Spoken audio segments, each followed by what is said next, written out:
Hi everybody and welcome back to my vlog. So today I really want to talk about like social anxiety and traveling. I feel like when I watch people and like their travel journeys and their diaries, it seems like they're so confident and just so like comfortable with being alone and meeting new people and like being outgoing.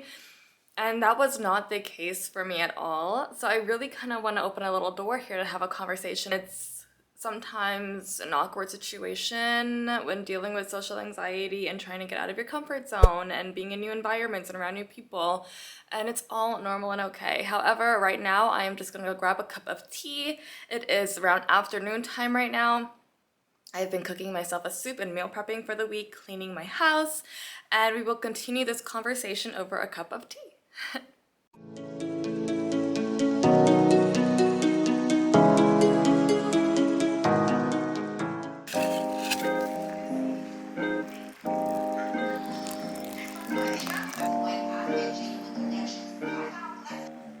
My hair has gotten so long, like I cannot even believe it.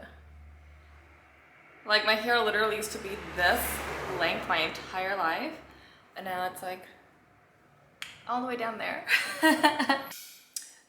Yes, I want to talk a little bit about social anxiety, and I feel honestly now in this part of my life, I'm probably the most confident that I have been in a while.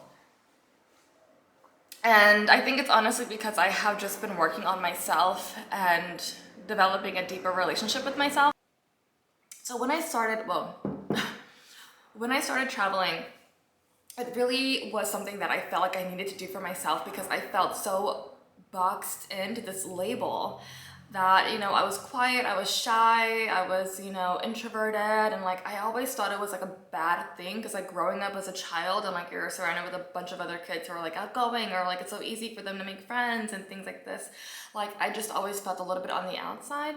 I did have friends, I did make friends, but I just remember one time when I was in second grade, my first day of second grade, the teacher was going around kind of like giving like different personality traits to each kid. And she was like, let me guess who's the quietest one here, or the shyest one here, something like this. And she pointed to me.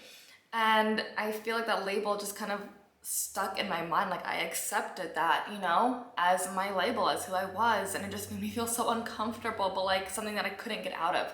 So I made the decision to travel because I felt like I really needed to change my environment, change everything, do what scared me so that it can push me out of the box that I created for myself and I can prove to myself that that's not who I am. That can be a that can be a character trait of me and that's okay, but it's not who I am. It doesn't define me. And I was defined by that for so long. And so I remember when I first started traveling with the group Kontiki, a bunch of like young people my age, it was probably the most socially awkward experience of my life because I was like around these new people, all from like Australia, different culture, I don't know. And I just felt so uncomfortable because I was never around just different people, I kind of always knew the same people growing up. And I didn't really know, like, oh my God, what do I say? How do I connect? And thankfully I did find like just a little group of like girlfriends that I really connected with, and I'll get more into that later. However, I will say the first thing that really helped me with my social anxiety and traveling was number one, just accepting who I am and how I feel in the moment. If I feel, you know what, I don't really want to talk, I don't want to connect, I don't have to. Because it's gonna come across as not really being authentic. And people can feel that. And I can feel that. And it's uncomfortable, So if I feel in the moment that, okay, let me just stay quiet, stay to myself, I will do that. If I wanna talk and connect, I will do that. But not judging myself, because that doesn't help me get anywhere.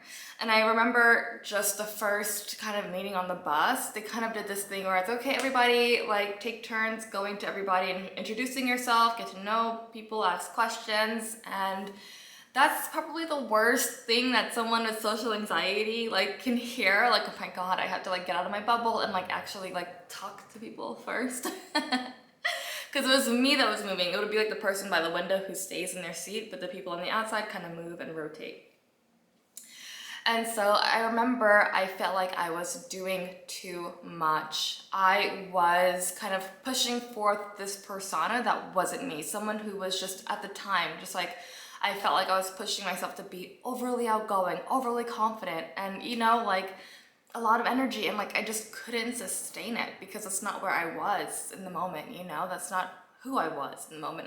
I couldn't sustain it. So after that, I just kind of went back to being quiet and like, I just felt really uncomfortable.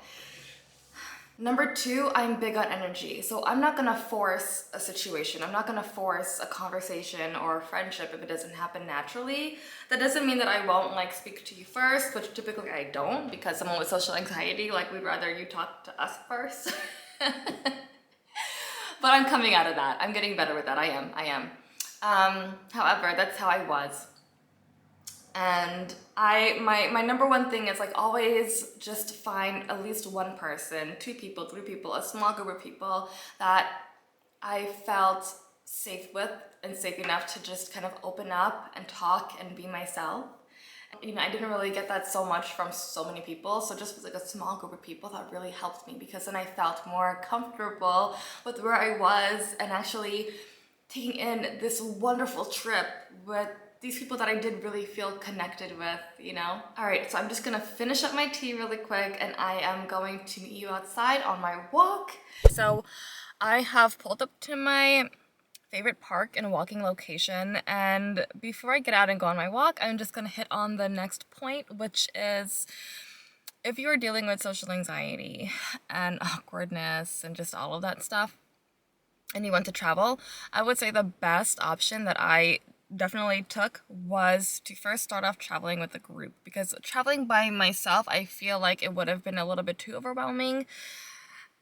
People always say, okay, if you stay in hostels, you can talk to people, they have the same experiences as you, they're going through the same things as you, but in that environment, it's like, it was just, I think, a little bit overwhelming for me, to be honest with you. So the best thing that I did was honestly start by traveling with a group, because it kind of forces me out of my head. I am around a group of people that I'm going to be with for at least 4 weeks. That's how long it was for me, I think for about a month. And I have to interact, pushing myself out of that comfort zone. However, sometimes it can be a little overwhelming if you are with a group of people like for a month and you want some space. Thankfully, there was an opportunity for me. I was able to have days where I just went off on my own, walked around in Rome, and like navigated by myself on how to get to certain places. And it was honestly the best of both worlds, I have to say that.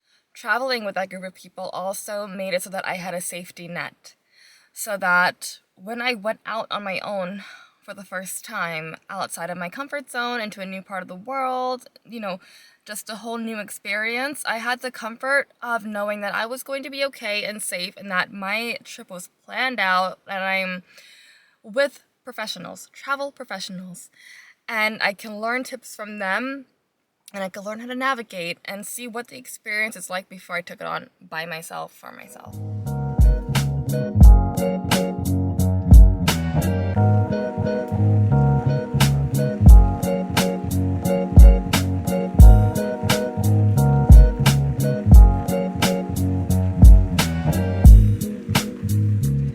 Okay, one thing I did before I even started traveling was doing one thing that scared me every day. So this enabled me to build a habit of facing fears and not letting my anxiety stop me in life. That can either look like making a list of things that give you anxiety, or throughout your day, if you notice that there's something that you're doing or have to do that's giving you that a little bit of a fear feeling or anxiety, take a note of it and do it. Push yourself to do that one thing at least one time a day.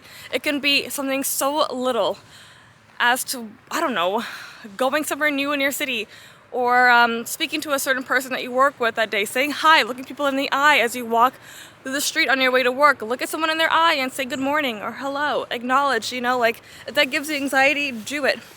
Because it builds up this practice that makes it easier. That's like anything. If you practice doing something that's difficult in the beginning, you will get better at it. And that's exactly what happened for me.